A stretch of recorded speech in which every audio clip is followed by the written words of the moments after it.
Salut tout le monde, c'est Lucas, bienvenue aujourd'hui pour une nouvelle vidéo découverte manga. Et avant tout, puisque dans cette émission je ne vous présente que des tomes 1, si vous voulez connaître mon avis sur des suites de mangas que je vous ai présentés, je vous invite à suivre le Instagram, j'y mets assez régulièrement des photos des mangas que je lis et de mes réceptions. Donc aujourd'hui on va parler de 3 mangas totalement différents.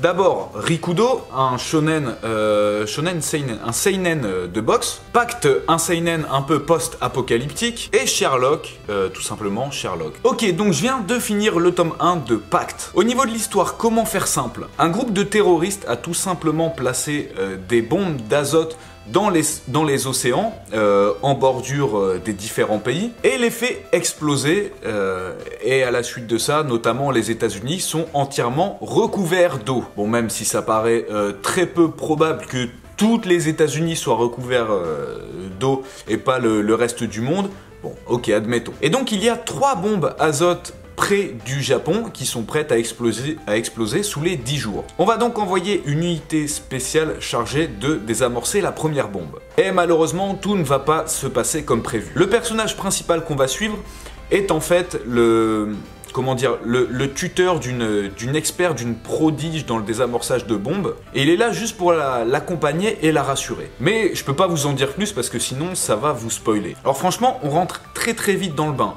Bon, il y a un truc un peu chelou, comme je vous disais, c'est pourquoi est-ce que le Japon, lui, n'est pas recouvert alors que les États-Unis sont recouverts, par exemple, mais bon, soit. Ça va très vite. Dès le premier chapitre, on est dans la phase de désamorçage de la première bombe. Si bien qu'on n'a pas vraiment le temps d'en apprendre un peu plus sur les personnages. Chose qui sera exploitée, notamment le tempérament du personnage principal, à la suite du tome. Pareil, on apprend que très tardivement qui sont ces terroristes qui vivent dans le pôle sud, et d'ailleurs les mecs c'est leur kiff.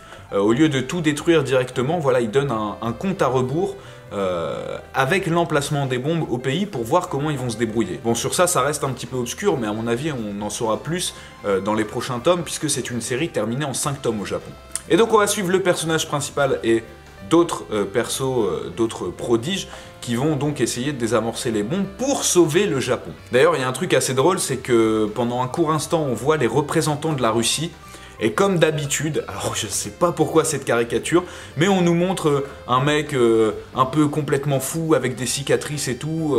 Lui directement dit on va anéantir le pôle sud, comme ça on n'entendra plus parler d'eux et tout ça. Enfin voilà, à chaque fois on les fait passer pour des êtres totalement incivilisés, complètement fous. Et franchement c'est super prenant. Par contre moi la question que je me pose c'est comment est-ce qu'on va pouvoir encore durer sur 4 tomes? Parce que là je vous dis ça s'enchaîne tellement rapidement au premier tome que...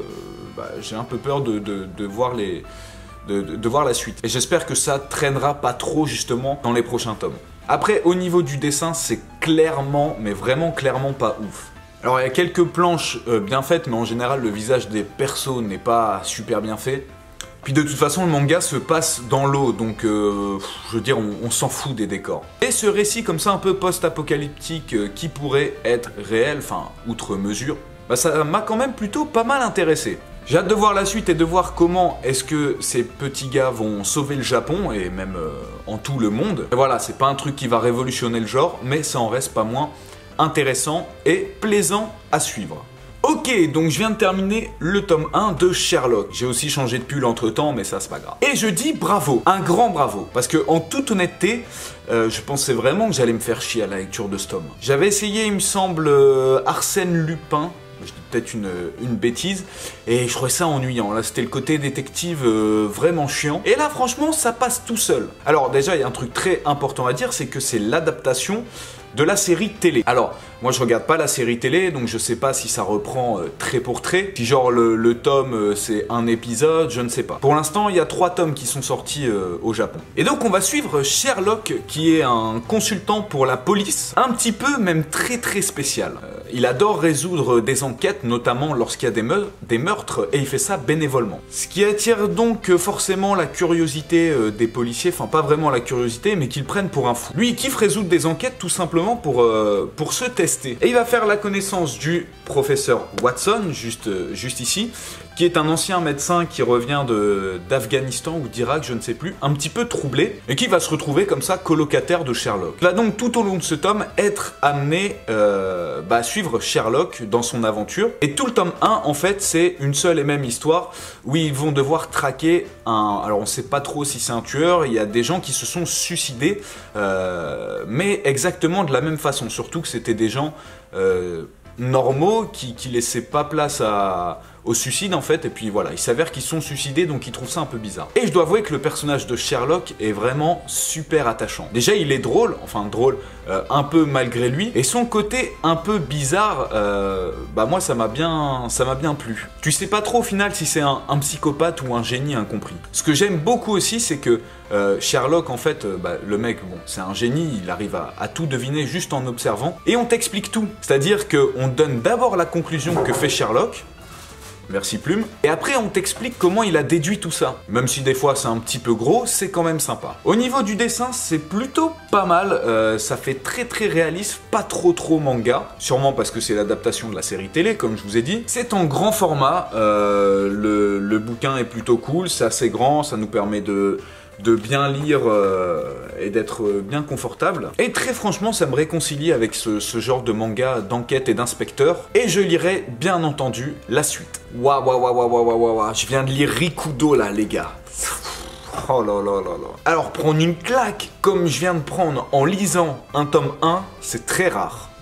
Par où commencer? Déjà, je vous le dis direct, je mets un lien dans la description pour l'acheter. Achetez-le tout de suite. Vous m'avez vu en mode forceur pour Sunken Rock, et là, ça va recommencer pour Rikudo. Alors, c'est un manga de boxe, mais c'est pas un shonen, c'est un seinen. En fait, pour faire court, c'est du Hajime no Ippo en version ultra sale. Le titre c'est Rikudo, la rage au point, je peux te dire qu'il a vraiment la rage. Alors tout commence très mal pour Riku. Il se faisait maltraiter par son père, il vivait avec son père, et lorsque son père se pend, eh bien pour se venger, il tape dans le corps mort de son père. Je sais pas si tu vois le délire. Ensuite, donc du coup il est recueilli par sa mère, et sa mère c'est une toxico qui vit avec un dealer complètement. Riku ne va pas accepter de voir ce qu'il va voir, je peux pas dire ça sur YouTube, et il va se souvenir des paroles d'un yakuza ancien champion de boxe qu'il a rencontré, et donc il va tout simplement tuer le dealer. Et à partir de ce moment-là, Riku n'a qu'un seul objectif, devenir boxeur professionnel. Là où je te dis que c'est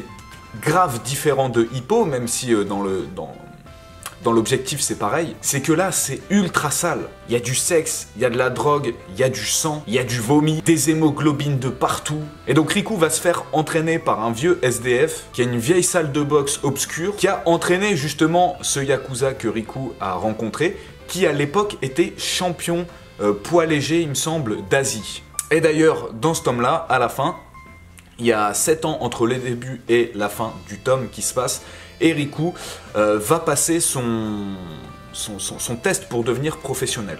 Et si vous pensiez que le test de Hippo était ultra lourd, je vous laisse la surprise pour Riku. Alors j'espère quand même que par la suite on aura un meilleur développement du personnage qui n'est pour l'instant que je veux devenir le meilleur, je veux la ceinture, parce que j'étais faible quand j'étais jeune et que je veux sauver tout le monde. Mais c'est tellement ultra lourd ce mélange de boxe, de mafia, de yakuza. Franchement je vous le dis, hein, j'ai surkiffé.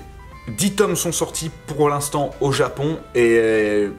Enfin voilà, si... Alors je sais pas justement si ça va se développer vraiment plus dans l'aspect boxe ou plus dans l'aspect un petit peu yakuza comme ça, un peu sale. Je pense que le mariage des deux va juste être parfait. Voilà, si vous êtes séduit parce que je viens de vous raconter, c'est ultra violent, ultra sale, et putain, qu'est-ce qu'on adore ça. Donc voilà, en tant que bilan, Rikudo, c'est de la frappe. Sherlock, j'ai plutôt bien apprécié, c'est plutôt dans le style détente. Et pour Pacte, j'attends de voir la suite. Comme je vous l'ai dit, les liens pour acheter ces mangas sont dans la description. Je compte sur vous pour mettre un big pouce bleu pour me soutenir sur ce genre de vidéo qui malheureusement fait moins de vues sur la chaîne. Donc du coup, si tous ceux qui regardent cette vidéo mettent un pouce bleu, on sera mieux référencé. Et voilà, c'est cool. Merci à tous, bonne lecture et n'oubliez pas de me suivre sur le Instagram manga pour voir mes autres avis. À bientôt, Jana.